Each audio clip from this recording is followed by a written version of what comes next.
안녕하세요. 이번에는 열 방출률에 대해서 배울 건데, 우리가 열 방출률은 같은 말로 열 방출 속도라고도 말을 하고요. 우리가 이 열이라고 하는 건 결국 우리가 에너지의 일종이라고 말씀을 드렸잖아요. 그래서 열이 얼마나 방출되는지, 율이랑 속도, 우리 연소율과 연소속도랑 같은 개념으로 사실상 같은 말인데, 우리가 제일 많이 쓰는 건 에너지 방출 속도라고 많이 또 사용을 하고 있습니다.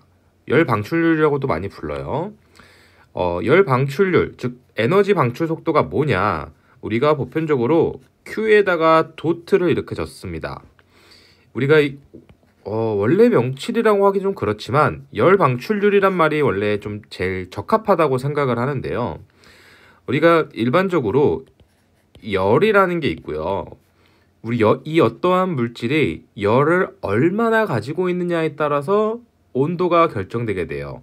물론 이제 물질 특성이 있지만, 그래서 열의 양을 얼마나 가지고 있는 게 우리가 열량이라고 부르는 거죠. 우리가 일반적으로 열의 양, 즉 이것을 우리가 Q라고 적는 서적들이 많이 있습니다. 약간 기본값이 되는 거죠.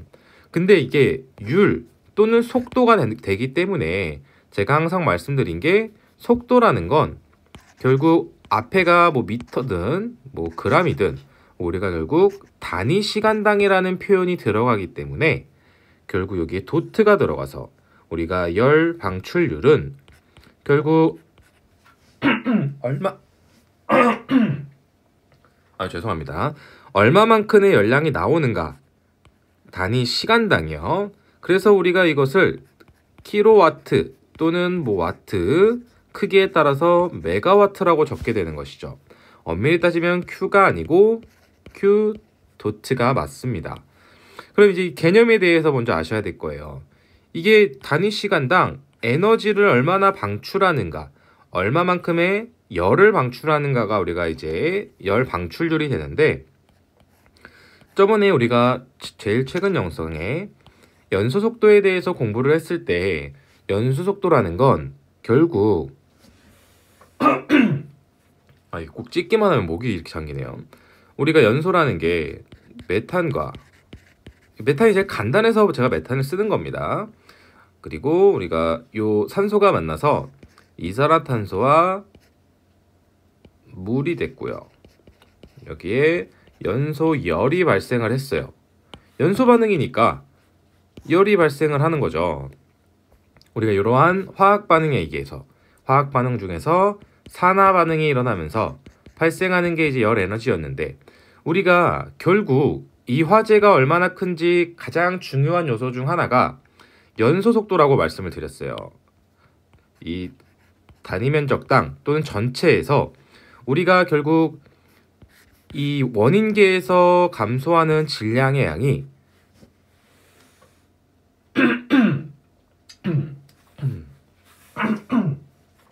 정말 죄송합니다.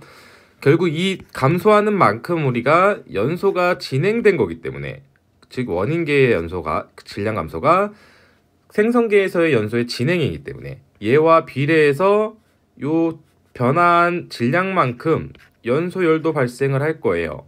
그래서 우리가 이 속도를 가지고 질량이 얼마나 타는지 가지고 우리가 연소열이 얼마나 발생했는지 예상할 수 있겠죠.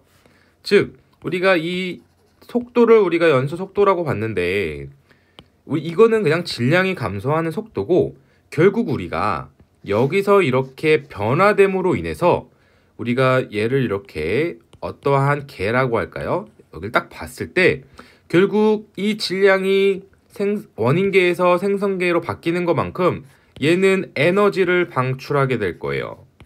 이 에너지를 방출하는데, 이 에너지 방출하는 게 연소열이죠.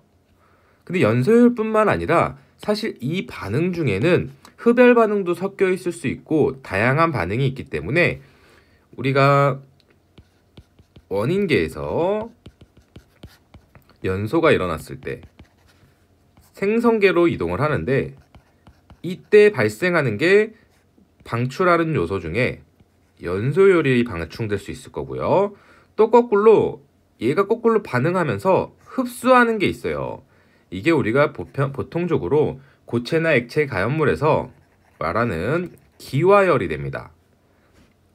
우리가 연소 속도를 말할 때 기화열분의 순연료를 말을 했었어요. 이렇게 쓸까요? 그 말은 우리가 이 열을 받는 것만큼 어떠한 가연물에 여기에 열이 가해진 것만큼 얘는 기화가 될 텐데, 얘가 기화가 되려면 열을 흡수하잖아요. 쉽게 말하면 우리가 물이 끓여서 수증기가 되려면 얘도 100도고 얘도 100도일 때 100도의 물이 100도의 수증기로 바뀌려면 우리가 좀 더 끓여야 되죠. 바로 다 끓어버리는 게 아니고, 그래서 우리가 냄비 안에서 물을 끓이게 되면 위에가 증기로 날아가면서 열을 흡수하기 때문에 이 밑에 물이 100도가 넘지 못하고 계속 100도 언저리에서 유지되고 있다가 위에부터 계속 증발해서 물이 점점 줄어드는 거죠. 이해가 되실까요? 좀 지우고. 그래서 즉 우리가 결국 여기서 가연물이 타는 것만큼 연소열을 방출하게 될 거예요. 연소열. 그리고 얘가 반응하기 위해서 결국 기체가 돼야 되는데 그거만큼 여기서 발생하는 연소열을 우리가 기화열만큼 흡수하게 될 거예요. 즉 고체가 계속 연소하기 위해, 또는 액체일 수도 있겠죠, 기체가 되려고 계속 열을 흡수하게 되고, 또 얘가 흡수해서 연소를 시작하면 또 방출하게 되는 거죠. 그래서 우리가 이때 모든 거 서로 주고받고를 빼고 얘가 발생시키는 열 에너지를 우리가 열 방출률이라고 하고, 또는 에너지 방출 속도라고도 하죠. 뭐 에너지 방출률이라고도 하고요. 얘를 일반적이 아니고 우리가 히트 릴리즈 A가 있던 것 같은데 레이트라고 부릅니다. 히트 릴리트 레이즈라고 말이 꼬였네요. 히트 릴리즈 레이트라고 부르는데 우리가 이렇게 안 부르고 보통 HRR이라고 많이 불러요. 그래서 열 방출 속도다 라고 많이 부르고 있습니다. 얘가 제가 연소 속도를 공부할 때 제일 중요한 3가지 안에 뽑힐 거라고 했었어요. 그럼 나머지 하나가 이제 열 방출률이 됩니다. 실질적으로 연소 속도가 중요한 이유는 연소 속도 자체도 중요하지만 연소 속도보다 연소 속도로 열 방출률을 알 수 있기 때문에 가장 중요한 값이 됩니다. 우리가 열 방출률을 Q.라고 쓴다고 말씀을 드렸는데요. 얘를 결국 식을 보면 우리가 M. 그리고 연소열의 곱으로 우리가 결국 질량이 변화하는 것만큼 감소하는 거죠. 이 연소열이 발생하기 때문에 이 총합을 우리는 열 방출 에너지라고 말을 해요. 열 방출률이었죠. 그리고 얘를 이제 도트 배웠으니까 우리가 단위 면적당 질량 감소 속도를 우리가 일반적으로 연소 속도라 하기 때문에 우리가 단위 면적으로 보게 되면 여기에 면적을 곱해주고, 이 면적은 연소가 진행 중인 면적이에요. 여기다가 연소율을 곱해줘서 여기가 도트만 있으면 A가 없는 거고, 여기가 도트에 2'이 있으면 A가 들어가는 거고, 얘는 일반적으로 연소 면적 또는 연소하는 비표 면적이라고 말을 합니다. 이게 이 문제형이니까 좀 더 이해하기 쉽게 해볼게요. 우리가 결국 예를 들어서 이런 방이 있는데 바닥만 그린 겁니다. 얘가 이 m도트라는 건 이 실 안에서 전체가 타고 있는 질량이 감소하는 속도예요. 그럼 그게 감소한 거에다가 연소열을 곱하게 되면 결국 요 실에서 발생하는 에너지의 방출률, 열 방출률을 알 수 있겠죠. 근데 실질적으로 우리가 뭐 전체가 탈 수도 있지만 전체가 그런 속도를 구하기 어려우니까 이만큼 타는 속도를 우리가 평가를 해서 얘가 m.2'이 되고, 여기다가 면소가 여기까지 만약 진행 중이라면 이만큼의 면적을 곱해서 m.2' 곱하기 a, 거기다가 연소열을 곱해주게 됩니다. 그래서 우리가 조금 더 나가 보면 저번에 배운 걸 마저 공부를 하면 우리가 결국 기와열분에 여기 M이 아니죠. 순연료 Q 도트 프라임을 곱해주고 여기에 A에 연소율을 곱해주면 이것 또한 에너지 방출 속도가 되는 거죠. 자, 결국 우리가 보시면 화학 반응이 일어남으로 인해서 우리가 이 질량이 감소하려면 우리가 이거 고체니까 뭐 액체일 수도 있겠죠. 가스는 아예 상황이 다릅니다. 얘가 계속 질량이 줄어들려면 얘가 고체에서 액체로, 액체에서 기체로 상변화를 해야 되기 때문에 얘는 상변화를 하기 위hen 열을 흡수할 거예요. 그래서 열을 흡수하는 기와열이 발생을 하게 되고 또 얘가 이제 연소를 시작하면 열을 방출하니까 열을 방출하는 연소열이 발생을 하게 되겠죠. 굉장히 이게 중요한 지표입니다. 사실상 연소에서 거의 1순위가 아닐까 싶어요.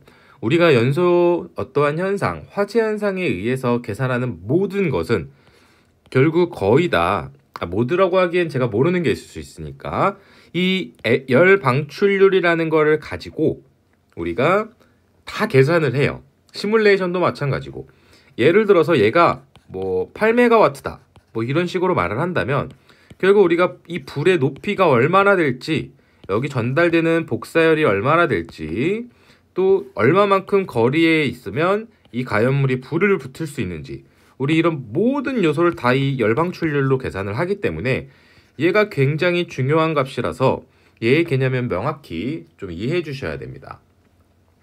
자, 하는 김에 조금만 더 해보겠습니다. 열방출률이라고 하면 결국 우리가 지금 배운 것 중에 저번에 가볍게 넘어갔으니까 이런 기와열이 있고요. 방금 지나온 것 중에 그리고 연소열이 있었어요. 연소열 쓰면서 해보겠습니다. 우리가 기와열이라는 건 쉽게 말하면 연소를 방해하는 에너지죠. 연소를 방해. 그리고 연소열이라고 하면 연소를 진행시키기도 하면서 크면 클수록 우리한테 위험한 아이가 될 거예요. 왜냐면 결국 메탄의 산소에 이산화탄소와 물로 나왔을 때 이 연소가 진행하면 결국 이런 연소열이 발생을 하는데 만약 이게 메탄이 아니고 어떤 특별한 뭐 다른 가연물이었다면 이게 기와열이 굉장히 큰 어떤 고체의 가연물이면 발생하는 연소열보다 기와열이 클 수도 있거든요. 그렇죠? 그러면은 얘는 연소가 진행될 수가 없는 거예요. 무조건 우리는 기와열보다 연소열이 큰 것을 가연물이라고 부르게 되는 거고요. 물론 가연물의 정확한 정의는 좀 다르긴 하지만 이런 식으로 이해하실 수도 있습니다. 자, 우리가 결국 우리를 위험하게 하는 요소는 연소열이고 결국 얘는 물질의 특정 값이죠. 나무의 연소열은 얼마다, 뭐 플라스틱의 연소열은 얼마다, 뭐 이런 식으로 실험값이 있는 거고 이 연소열은 우리의 연소를 위험하게 하는 거였고 또 연소를 방해하는 거는 기와열이었어요. 그러면 우리는 이 기와열분의 연소열을 우리는 가연성비라고 부릅니다. 이게 결국 우리가 연소열이라고 하면 우리가 연소에 의해 발생하는 출력이에요. 기와열은 우리가 최소한으로 입력을 해줘야 되는 입력이 됩니다.